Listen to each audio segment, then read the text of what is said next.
चलिए एक ऐसे देश की कल्पना करते हैं जहां पुराने खंडहर विशाल रेगिस्तानों से मिलते हैं और जहां एक क्रांति ने पूरी दुनिया को एक नई राह दिखाई। आज हम उत्तरी अफ्रीका के दिल ट्यूनीशिया की एक शानदार यात्रा पर निकल रहे हैं। अच्छा, एक मजेदार बात बताऊं, वो जो स्टार वॉर्स का मशहूर रेगिस्तानी ग्रह है ना, टैटूइन, वो असल में ट्यूनीशिया के ही एक हिस्से के नाम पर रखा गया था और फिल्म भी वहीं शूट हुई थी। ये तो बस एक छोटी सी झलक है। इस देश में ऐसे कई और राज छुपे हैं जिन्हें आज हम मिलकर जानेंगे। तो इस सफर में हम क्या-क्या देखने वाले हैं? पहले हम ट्यूनीशिया के भूगोल और लोगों को समझेंगे, फिर वहां के जबरदस्त जायके का मजा लेंगे, उसके 3000 साल पुराने इतिहास की गलियों में घूमेंगे और आखिर में देखेंगे कि आज का ट्यूनीशिया कैसा है और उसका भविष्य क्या हो सकता है। ट्यूनीशिया की कहानी शुरू होती है इसकी जमीन और यहाँ के लोगों से, जो हजारों सालों से इस तटीय चौराहे पर साथ रहते आए हैं। ट्यूनीशिया का भूगोल ना बहुत ही कमाल का है। एक तरफ उत्तर में भूमध्य सागर के किनारे उपजाऊ मैदान है जहां खेती बाड़ी होती है, तो दूसरी तरफ दक्षिण में विशाल सहारा रेगिस्तान फैला हुआ है। और यही विविधता सिर्फ नज़ारों को ही नहीं बल्कि यहाँ के लोगों के जीवन और अर्थव्यवस्था को भी एक अलग रूप देती है। यहाँ की जो आबादी है करीब 1.2 करोड़, वो ज्यादातर अरब बर्बर मूल की है। अब ये कोई मामूली लेबल नहीं है, ये इस इलाके के मूल निवासी यानी बर्बर लोगों और बाद में आए अरबों के बीच सदियों से हुए मेलजोल का नतीजा है, जिसने आज की एक अनोखी ट्यूनीशियाई पहचान बनाई है। यहाँ भाषा का भी बड़ा दिलचस्प सीन है। आम बोलचाल में अरबी की एक लोकल बोली दरीजा चलती है, लेकिन व्यापार और पढ़ाई लिखाई में फ्रेंच का भी खूब इस्तेमाल होता है। और एक अच्छी बात यह है कि पिछले कुछ सालों में पुरानी बर्बर भाषाओं को लेकर भी लोगों में एक नया जोश और दिलचस्पी जागी है। यहाँ की करीब 99% आबादी सुन्नी इस्लाम को मानती है और इसका असर यहाँ के रीति रिवाजों और संस्कृति पर साफ दिखता है।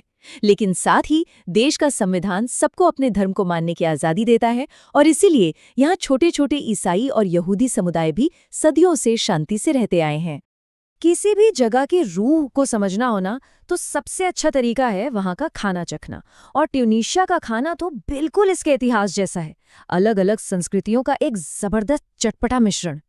चलिए शुरुआत करते हैं मकुया सलाद से। सोचिए, भुनी हुई शिमला मिर्च और टमाटर, एकदम तीखा चटपटा सा। ये सलाद हर ट्यूनीशियाई घर में खाने की शुरुआत में जरूर मिलेगा। अगला नंबर है लबलाबी का, जो वहाँ का सबसे पॉपुलर स्ट्रीट फूड है। चने से बना ये गर्मा गर्म और मज़ेदार सूप खासकर सर्दियों की सुबह में हर गली के नुक्कड़ पर मिल जाता है। अब है मकूदा। इसमें आपको थोड़ा थोड़ा इडली का टच मिलेगा। ये आलू और मीट से बने कुरकुरे फ्रिटर्स हैं जो एक बेहतरीन स्नैक का काम करते हैं। और हाँ, ब्रिक को तो बिल्कुल नहीं भूल सकते। ये एक पतली कुरकुरी पेस्ट्री होती है जिसके अंदर अक्सर एक बहता हुआ अंडा, टूना और मसाले भरे होते हैं। इससे खाना अपने आप में एक कला है। जैसे खाने में इतने सारे स्वाद घुले मिले हैं, ठीक वैसे ही ट्यूनीशिया का इतिहास भी है। ये उन महान सभ्यताओं के बनने और मिटने की कहानी है जिन्होंने इस जमीन पर अपनी गहरी छाप छोड़ी है। जरा देखिए, ये सफर कोई छोटा मोटा नहीं, पूरे 3000 साल का है। कहानी शुरू होती है कार्थेज की स्थापना से, फिर आता है रोमन साम्राज्य का दौर और फिर अरबों का आगमन जिसने इस इलाके को हमेशा के लिए बदल दिया। फ्रांसीसी शासन से लेकर 1956 की आज़ादी तक और हाल ही में 2011 की क्रांति तक, हर दौर ने अपनी एक कहानी छोड़ी है। और फिर आया साल 2011 और जैस्मीन क्रांति। देखिए, ये सिर्फ ट्यूनीशिया के लिए नहीं बल्कि पूरी दुनिया के लिए एक बहुत बड़ी घटना थी। इसी क्रांति ने अरब स्प्रिंग को जन्म दिया और ट्यूनीशिया को लोकतंत्र की एक ऐसी राह पर खड़ा किया जिसका सफर आज भी जारी है। तो इतिहास की गलियों से निकलकर अब आज के ट्यूनीशिया में आते हैं और देखते हैं कि आज यहाँ के आर्थिक हालात कैसे हैं और इसकी संस्कृति कितनी रंगीन है।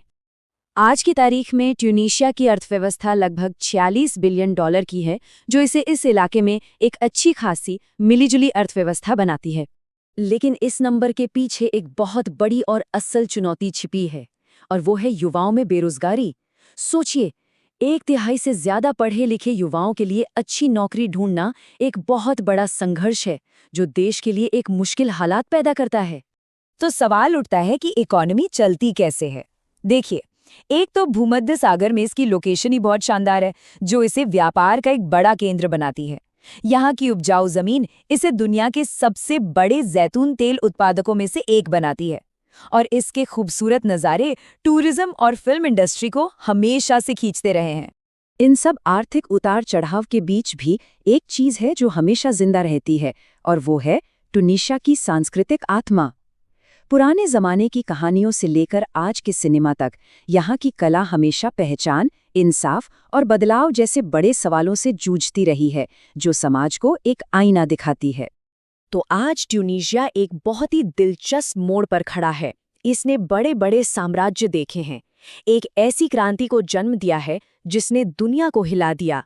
अब सबसे बड़ा सवाल यही है कि क्या ये देश अपनी नौजवान आबादी की ताकत और अपनी गहरी ऐतिहासिक जड़ों के दम पर सबके लिए तरक्की का एक नया रास्ता बना सकता है? इसका जवाब जो भी हो, वो सिर्फ ट्यूनीशिया के लिए नहीं, बल्कि पूरे इलाके के लिए बहुत अहम होगा।